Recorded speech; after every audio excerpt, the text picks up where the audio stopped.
sweet to contract all the time, for all my behove, methought there was nothing meet.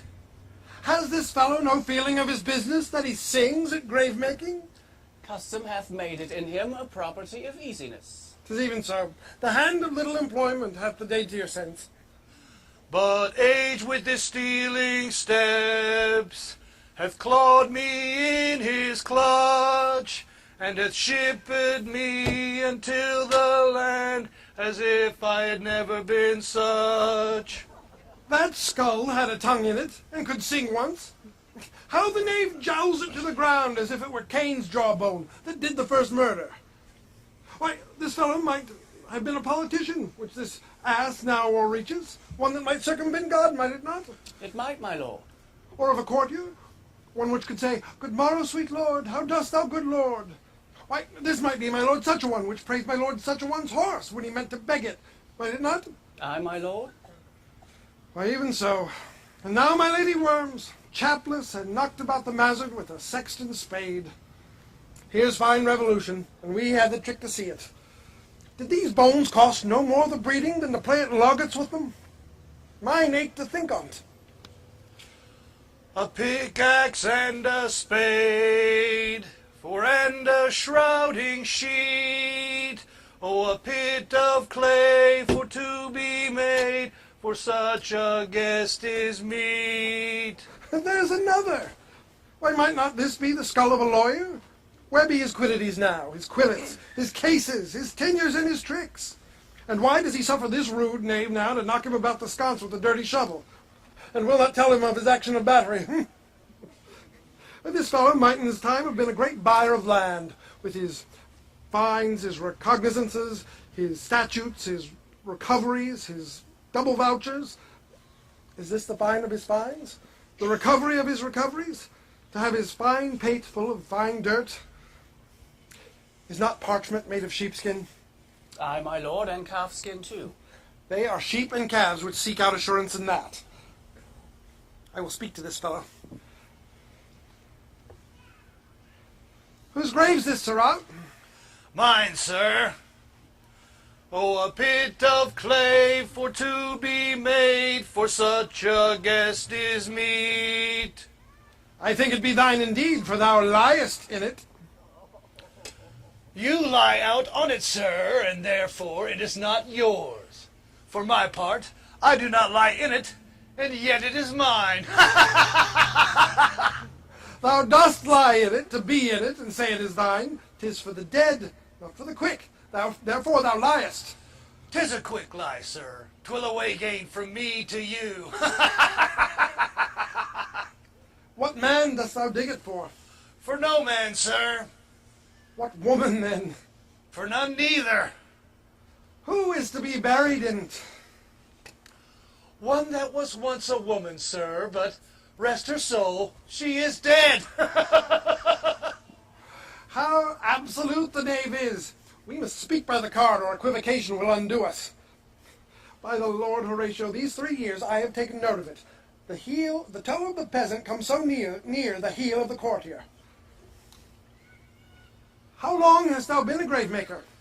Of all the days of the year, I came to it the very day our last king, Hamlet, overcame Fortinbras.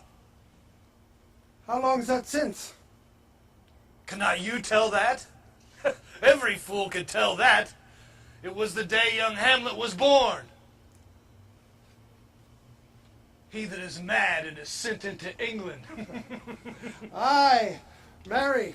Why was he sent into England? Why, because he was mad, sir. He shall recover his wits there. Or if he do not, 'tis no great matter there. Aye. 'Twill not be seen in him there, sir. There the men are as mad as he. How came he mad? Very strangely, they say. How strangely? Faith, even with losing his wits. Upon what ground? Why, here in Denmark, sir. I've been sexton here, man and boy, 30 years.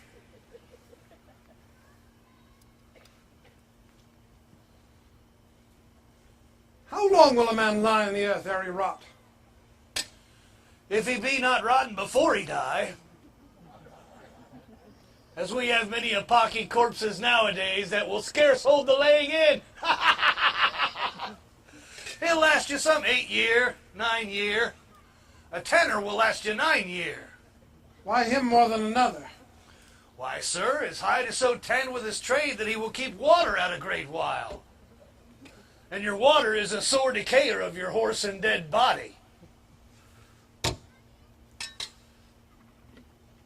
Here's a skull now.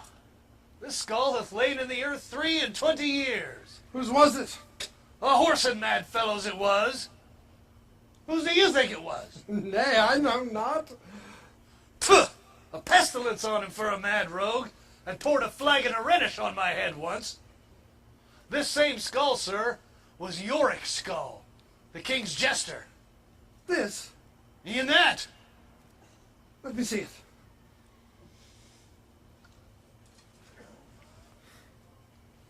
Alas, poor Yorick.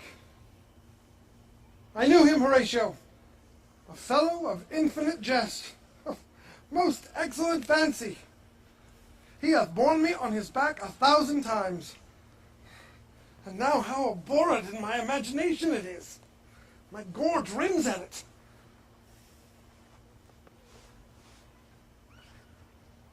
Here hung those lips I have kissed I know not how oft.